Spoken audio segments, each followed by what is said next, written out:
Entre a náusea e a vertigem. No romance A Náusea, de Jean-Paul Sartre, acompanhamos o diário de Antoine Roquentin, um historiador solitário que aos poucos se dá conta do absurdo da existência. Num momento aparentemente banal, ao observar uma raiz de castanheira num jardim público, ele é tomado por uma vertigem ontológica. As coisas simplesmente existem, sem razão, sem essência, sem finalidade. Essa experiência radical de contingência desencadeia a náusea, não como enjoo físico, mas como desconforto essencial diante da inutilidade dos sentidos prontos, dos rótulos da moral herdada, do discurso institucionalizado. Roquentin descobre que tudo aquilo que parecia sólido, os objetos, as palavras, os valores, é na verdade fluido, arbitrário, profundamente indiferente. A existência se revela em sua crueza, brutal, gratuita, sem justificação. E o que se faz com isso? A liberdade, esse fardo absoluto, aparece como resposta angustiante. O Brasil contemporâneo vive sua própria náusea, não filosófica, mas política, social, simbólica. O Supremo Tribunal Federal, instituição que deveria garantir o fio de estabilidade e racionalidade do Estado de Direito, tornou-se o castanheiro de Roquentin, algo que se revela em sua forma nua, desprovida de essência, revelando mais o absurdo do que a ordem. A cada julgamento transmitido em tempo real, com ministros assumindo o papel de protagonistas midiáticos, vê-se menos um tribunal e mais um palco. O STF não é mais o juiz imparcial, é personagem central de uma dramaturgia onde os conceitos de legalidade, moralidade e justiça são moldados à luz da conveniência, da vaidade, do espetáculo. A Constituição, tal qual os objetos de Sartre, já não carrega seu sentido intrínseco, ela é o que dela se diz. Assim como Roquentin perde o chão ao perceber que os valores que guiavam sua vida eram ilusórios, o cidadão brasileiro assiste à performance do Supremo com a mesma vertigem. Se a instância máxima da justiça também age fora do simbólico compartilhado e não mais dentro dele, então o que resta? A náusea aqui é institucional. O STF julga, mas também legisla, comenta, adverte, exibe, responde no Twitter, desafia outros poderes e às vezes até acusa. A toga virou máscara e escudo. O tribunal transformou-se em Chico City, onde o real é encenado como caricatura e o cômico como paródia do trágico. Como em Sartre, o que assombra não é o erro, mas a ausência de fundamento. O STF não é o que deveria ser, é o que é. Puro poder, sustentado por sua própria permanência, como a raiz da árvore diante de Roquentin. Não precisava estar ali, mas está. E ninguém consegue olhar por muito tempo sem sentir o incômodo. Esse incômodo não é desprezo pela justiça, é o desamparo diante da impossibilidade de crer nela como instância neutra. O Supremo não é apenas uma instituição, é um sintoma. O reflexo da falência dos grandes discursos estabilizadores, legalidade, imparcialidade, racionalidade republicana. Ao expor sua arbitrariedade travestida de retórica jurídica, o STF não revela apenas seus limites, revela os nossos. Porque fomos nós, sociedade, partidos, imprensa, que em diferentes momentos delegamos ao tribunal o papel de árbitro supremo, não só da lei, mas da verdade. E agora, quando ele nos olha de volta, multiplicado em 11 egos togados, o que sentimos é a náusea, porque, enfim, percebemos que, por trás do discurso técnico, talvez não haja nada além de desejo, linguagem e força. Como Roquentin, resta-nos encarar esse vazio e decidir o que fazer com a liberdade que ele exige.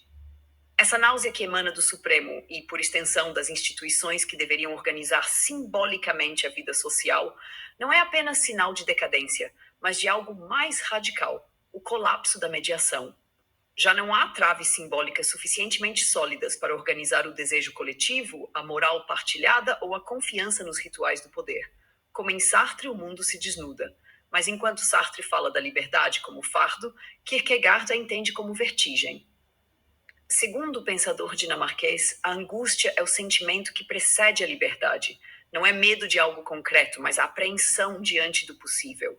A vertigem de estar diante do abismo da escolha, do salto. É o que ele chama de o mal-estar da liberdade. Uma pulsão que escapa à razão, que desestabiliza qualquer estrutura rígida, pois traz consigo a possibilidade do novo, mas também o risco do nada.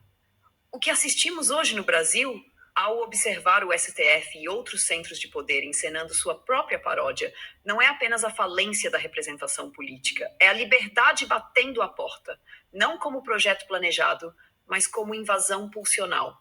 A liberdade de desejar fora das narrativas, de romper com o moralismo da esquerda, com o cinismo da direita, com o estelionato do centro. Uma liberdade que emerge do povo, do caos, da contradição e que as instituições já não conseguem conter.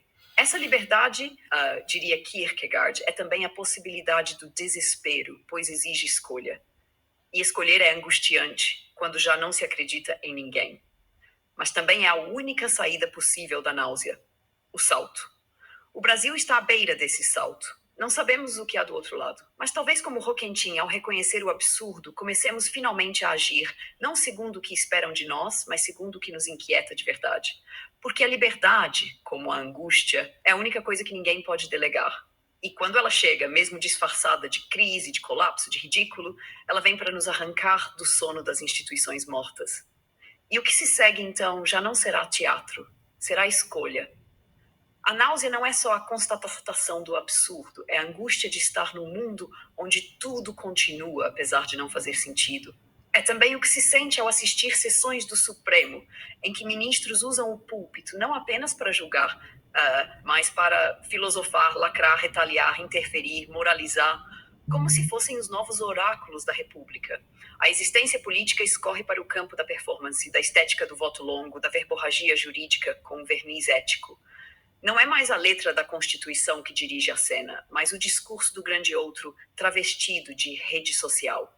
Likes, threads, exposições performativas e disputas de narrativa substituem a análise jurídica, transformando o tribunal em feed e o povo em audiência algorítmica. Diz Sartre, o essencial é a contingência. Quero dizer que, por definição, a existência não é a necessidade. Assim também o STF. Não é o que deveria ser, mas o que circunstancialmente é. E isso causa náusea. Não por horror a um ministro ou outro, mas porque ali se revela o abismo. O de uma estrutura que deveria ser âncora, mas flutua conforme o vento. Esse mal-estar não se resolve com reforma ou com voto, porque ele não é apenas político, é existencial. Ele aponta para uma falência mais profunda, a da crença de que as instituições podem nos salvar de nós mesmos. Como Roquentin descobre, não há essência, apenas escolhas. E o STF, ao recusar seus limites, nos força a encarar o vazio de onde advêm as decisões que regem a vida comum. Na ausência de um outro simbólico que organize o desejo coletivo, como diria Lacan, resta o gozo do poder pelo poder. A náusea brasileira é o sentimento de estar entregue a isso, não à justiça, mas ao capricho travestido de razão. Não à lei, mas à encenação. Não à liberdade, mas à angústia de perceber que ninguém está no controle. Talvez o único caminho ético, como em Sartre, seja assumir essa angústia como liberdade. Mas para isso é preciso parar de assistir e começar a agir, mesmo que sem garantias, mesmo que com